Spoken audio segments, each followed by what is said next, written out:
जय गुरुदेव, जय गायत्री माता। शरीर की अद्भुत क्षमताएं एवं विशेषताएं। इसमें अब आगे गुरुदेव जी लिखते हैं कि न शरीर थकता है न मस्तिष्क। सन 1667 में चिकित्सा शास्त्र का नोबेल पुरस्कार 2 ब्रिटिश वैज्ञानिकों डॉक्टर हाजकिन और डॉक्टर हक्सले को दिया गया था। तीसरे वैज्ञानिक ऑस्ट्रेलिया के डॉक्टर एकलसन थे, जिन्होंने शरीर में विचार प्रक्रिया की महत्वपूर्ण जानकारी दी।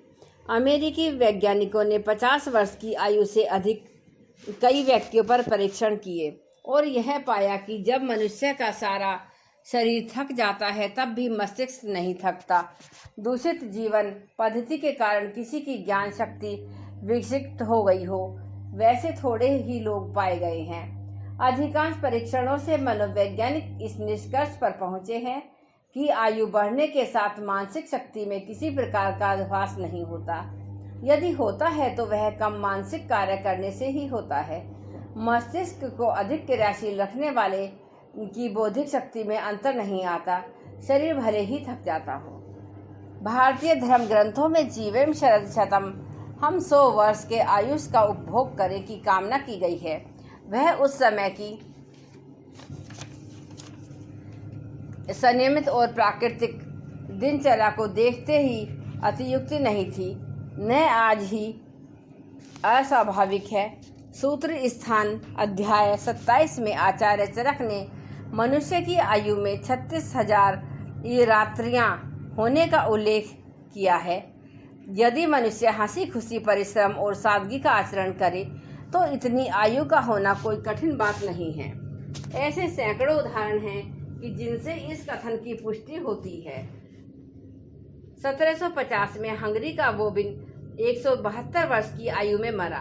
तब उसकी विधवा पत्नी 164 वर्ष की थी और सबसे बड़े बेटे की उम्र 115 वर्ष थी। वियना के सोलियन बाबा 132 वर्ष की आयु के होकर मरे थे। उन्होंने 68 वर्ष की आयु में 7वीं शादी की थी। विवाह समारोह के बीच किसी ने चुटकी लेते हुए कहा, आप अपनी नवविवाहिता को कब निराश्रित करेंगे? तो उन्होंने अपनी मांसल भुजाओं की ओर देखकर कहा, 40 साल से पहले नहीं। अपने शरीर और स्वास्थ्य पर इतना गहन नियंत्रण रखने वाले साबा की मृत्यु 40वें साल में तो नहीं, इस विवाह से 34 वर्ष बाद हुई।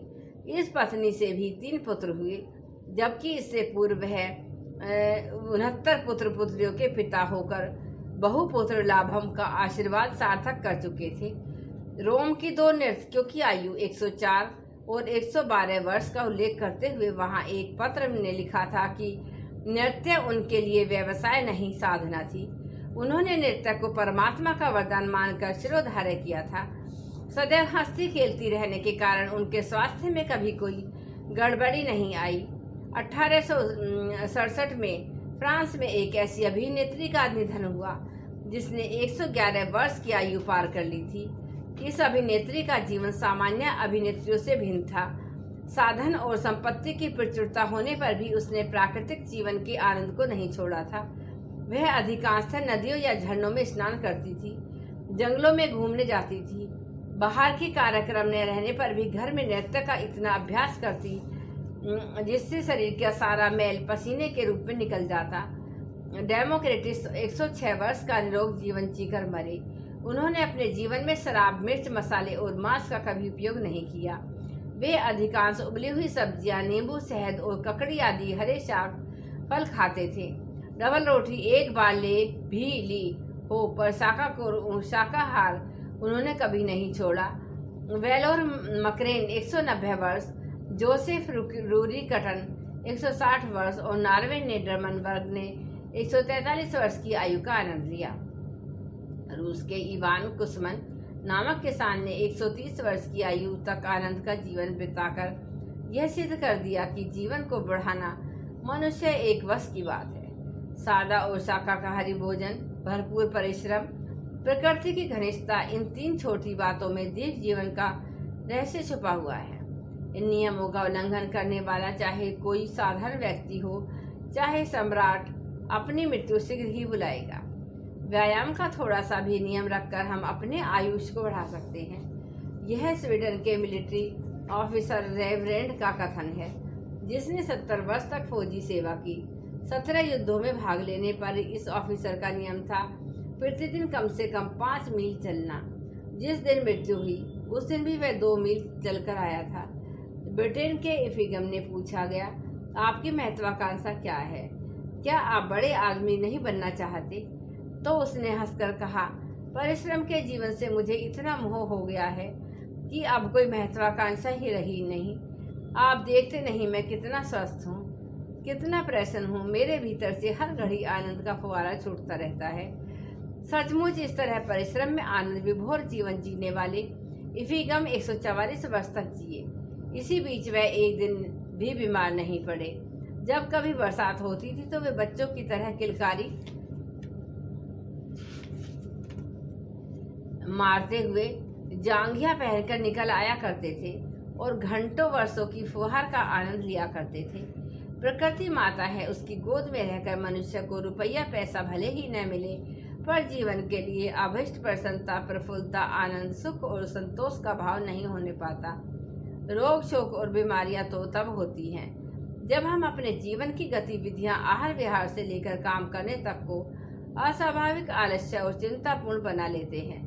8000 फुट की ऊंचाई पर रहने वाली हिमालय की हुंजा जाति के लोग अभी भी अपना जीवन निर्वाह अधिकांश शाक और जंगली फल फूलों पर ही करते हैं। वस्त्र उन्हें साधारण ही मिल जाते हैं। आमोद प्रमोद के लिए उनके पास यदि कुछ है तो यही पहाड़ों पर चढ़ना, झरनों में स्नान करना आदि। इस पर वे संसार के सर्वाधिक दीर्घजीवी माने जाते हैं। ऑक्सफोर्ड विश्वविद्यालय के चिकित्सा विभाग के अध्यक्ष श्री मेजर जनरल रॉबर्ट मैक्रिसन 10,000 हुंजाओं के बीच अकेले डॉक्टर रहे, जबकि शेष भारतवर्ष में प्रति 800 व्यक्ति एक डॉक्टर नियुक्त हैं। इस पर भी उन्हें दिन भर कोई काम न रहता। उनसे उबकर उन्होंने अपना समय इस जाति के दीर्घ जीवन के रहस्यों का पता लगाने में उपयोग किया। उन्होंने सैकड़ों चूहों को पकड़कर उन्हें अंग्रेज चूहे, हुंजा चूहे नामक 2 दलों में बांटकर एक दल को हुंजाओं द्वारा लिए जाने वाला साधारण भोजन कराया और दूसरों को अंग्रेजों द्वारा लिया जाने वाला गरिष्ठ मांसाहार। उन्होंने पाया कि हुंजा दल हमेशा स्वस्थ और तंदुरुस्त रहा, पर अंग्रेज चूहों का दिल हमेशा बीमारियों में ग्रस्त रहा। उनमें अधिकांश को गर्भपात हुआ। अंग्रेज चूहों की माताएं अपनी बच्चों को पर्याप्त पोषण भी नहीं दे पाईं। उन्हें ऐसी ऐसी बीमारियां हुई जिनका चिकित्सा शास्त्र में कोई उल्लेख तक नहीं है। जय गुरुदेव, जय गायत्री माता। एक बार गायत्री मंत्र हमारे साथ साथ। ओम भूर्भुवः स्वः तत्सवितुर्वरेण्यं भर्गो देवस्य धीमहि धियो यो न प्रचोदयात्। जय गुरुदेव, जय गायत्री माता।